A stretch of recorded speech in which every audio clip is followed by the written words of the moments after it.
The clock is ticking. Every second that passes brings us closer to a moment of truth, a moment that will define the destiny of a nation. The urgency in the air is palpable, as if the very heartbeat of Brazil is echoing through the halls of power and the streets of its cities. Brazil stands at a crossroads, facing a profound threat to its future. The choices we make now will echo for generations, shaping not only our own lives, but the lives of our children and grandchildren.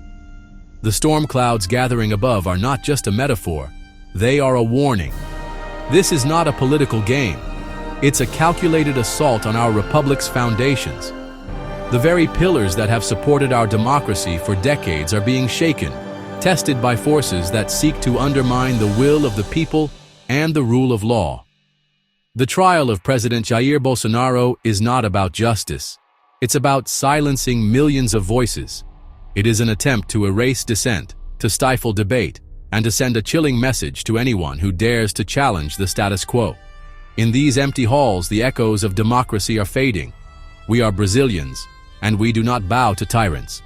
Our spirit is forged in adversity, and our resolve is unbreakable. We have faced hardship before, and we have always emerged stronger, united by our love for this land and our commitment to freedom. The institutions meant to protect us are being weaponized against us. Instead of serving the people, they are being twisted into tools of oppression, surveilling and intimidating those who dare to speak out. The doors of justice are closing, and the eyes of the powerful are watching. This is a fight for the soul of Brazil, between prosperity and subjugation. On one side, hope and opportunity. On the other, fear and control. The contrast could not be starker, and the stakes could not be higher. Every citizen has a role to play. We must stand firm. In unity, there is strength. When we come together, our voices cannot be ignored, and our determination cannot be broken. The future belongs to those who refuse to be silent. This is not about one politician. It's about ensuring the law is not a tool for persecution. Justice must remain blind, impartial, and fair.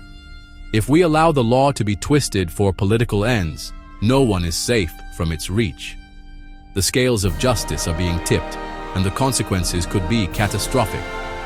If we lose faith in our institutions, chaos and uncertainty will follow. The very fabric of our society is at risk of unraveling. The time to choose a side is now. Indifference is no longer an option. Each of us must decide where we stand and what kind of Brazil we want to leave behind. Are you with Brazil, or with the system that seeks to crush it? The answer will define not just this moment, but the legacy of an entire generation. The forces that threaten us are powerful, but they are not invincible. The future of our freedom depends on our courage today. It is in the darkest hours that the light of hope shines brightest.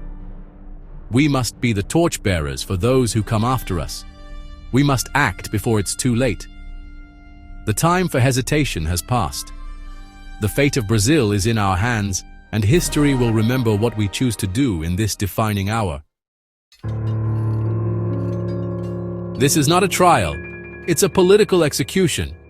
What we are witnessing is not the impartial hand of justice, but a calculated move to silence opposition. The very foundation of democracy is being shaken, not by the will of the people, but by those who claim to protect it. The Supreme Federal Court, once a symbol of fairness, has now stepped into the political arena. Instead of upholding the law, it has become a political actor, targeting Jair Bolsonaro with a determination that raises serious questions about its motives and impartiality. Their goal is clear: to eliminate a leader who empowered the common citizen, who gave voice to millions who felt ignored. By removing him, they hope to erase the movement he inspired, but the spirit of the people cannot be so easily extinguished. This is a dangerous precedent where the judiciary pursues a political agenda rather than justice. When courts become tools for political retribution, the line between law and power blurs, threatening the very freedoms they are meant to protect. They claim to defend democracy, But their actions speak otherwise. By silencing its most popular leader, they undermine the very principles they profess to uphold. True democracy thrives on debate, dissent, and the will of the people, not on silencing those who disagree. This show trial is designed not just to punish one man, but to intimidate millions of Brazilians who dare to think differently. The message is clear: challenge the system, and you will be made an example of. The verdict was predetermined, a raw act of political power dressed up as justice. The outcome was never in doubt, and the process was merely a formality to legitimize what had already been decided behind closed doors. They are not judging a man. They are attempting to outlaw an idea. The courtroom has become a battleground for the future of free thought and political expression in Brazil. The idea that Brazil belongs to Brazilians, that the people should have the final say in their nation's destiny, is what truly stands trial today. They can make Bolsonaro ineligible, but not his ideas. Ideas are resilient. They spread, adapt, and inspire, regardless of the fate of any one individual. This persecution only strengthens our convictions. It reminds us that the fight for justice and true democracy is far from over, and that our resolve must never waver. We must stand against this injustice, not just for one man, but for the future of Brazil. The world is watching, and history will remember those who stood up for freedom when it mattered most. The official reason for this entire spectacle is, on the surface, just a meeting. But beneath the formalities and the polished tables, something far more consequential is at play. What appears to be a routine gathering is actually the stage for a political drama with far-reaching consequences.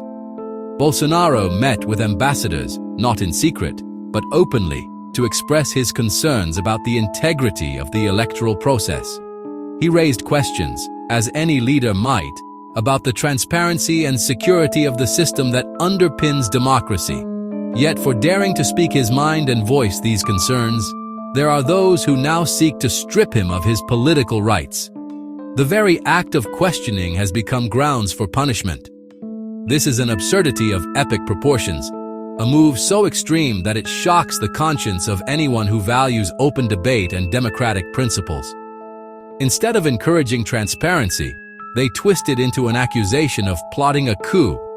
The search for truth is recast as a threat to the system itself. The charge against him is not only weak, it is an insult to the intelligence of every Brazilian citizen. It is a transparent attempt to silence dissent and intimidate anyone who dares to question authority. Bolsonaro's actions were nothing more than standard diplomatic practice, engaging with international representatives, sharing perspectives, and discussing national concerns. But now, the content of his speech is being punished, a direct violation of the fundamental right to freedom of expression. This is a dangerous path, where words are treated as crimes. This so-called pretext reveals the true motivation behind these actions: political persecution, plain and simple. It is about silencing opposition, not upholding justice. By criminalizing an opinion, they are setting a terrifying precedent that threatens the very foundation of democracy. Today it is Bolsonaro, tomorrow it could be anyone. This is not the rule of law. It is the rule of the powerful bending justice to serve their own interests and silence those who disagree. In the face of such injustice, we must stand firm. We must resist this dangerous path, defend our rights, and demand true justice for all. This is part of a global playbook to neutralize conservative leaders. Look at the legal war against Donald Trump in the US. The charges are flimsy, the prosecutors politically motivated. A popular leader rises, and the establishment unleashes lawfare. They weaponize courts to disqualify opponents. It's a cowardly tactic that undermines democratic choice. Consider Hungary's Viktor Orbán, vilified for defending national sovereignty. The accusation is always attacking democratic institutions. The real crime is putting people's interests first. The persecution of Bolsonaro is a chapter in a global struggle. It's a political maneuver in a global power game. We must see it for what it is and resist. History shows tyranny often begins with twisted laws. Oppressive regimes use courts to silence dissent and consolidate power. What we see in Brazil echoes these dark chapters. When judges become politicians, freedom is the first casualty. Think of Soviet show trials, where guilt was predetermined. Venezuela's regime uses courts to disqualify opposition. Lawfare provides a veneer of legitimacy for authoritarianism. Are we heading down this path? The judiciary becomes an instrument of power. We cannot let Brazil follow this tragic example. We must recognize these echoes of tyranny, resist them with all our might. This trial is the front line of a war against Brazilian values. Forces despise our faith, patriotism, and freedom. Bolsonaro's crime was defending traditional values. He stood for Brazil above everything, God above everyone. Removing him accelerates their agenda. They want a Brazil without God, family, or freedom. This is a cultural and spiritual defense of who we are. We fight for our children's future and our national identity. Our values are rooted in truth and tradition. They may win a battle, but not the war for our hearts. Our resistance must transcend politics. We must defend our core values. Do you hear that? It's the sound of a giant awakening. Millions of Brazilian hearts beat as one. This persecution has galvanized us. We will not be silenced or intimidated. The streets have shown our strength before. We are the majority, the hard-working people. This trial insults the millions who voted for freedom. We must become the media, share the truth, break their echo chamber with truth and freedom. Every act of resistance counts. This is a call to peaceful, relentless civic resistance. We must organize and mobilize. Our voices will not be ignored. In turmoil, we cling to our pillars: God, homeland, family, freedom. These values are our shield against tyranny. God is our fortress, our rights endowed by our Creator. Our faith is our greatest weapon. Homeland and family are why we fight. We fight for our sacred land and future. Our patriotism is love for our home. The family is society's bedrock. Freedom is the air we breathe. We reject trading freedom for false security. Let our motto be our creed: protect Brazil in its darkest hour. We have arrived at a moment of decision. The forces against us are powerful, but lack the love of the people. Our movement is built on love for our country. This setback is a call to arms, not a defeat. History is watching us.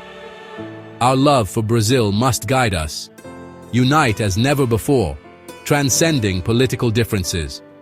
Fight peacefully, legally, and relentlessly. Show them the spirit of Brazil is unbreakable. For the love of Brazil, we will not falter. We will not retreat.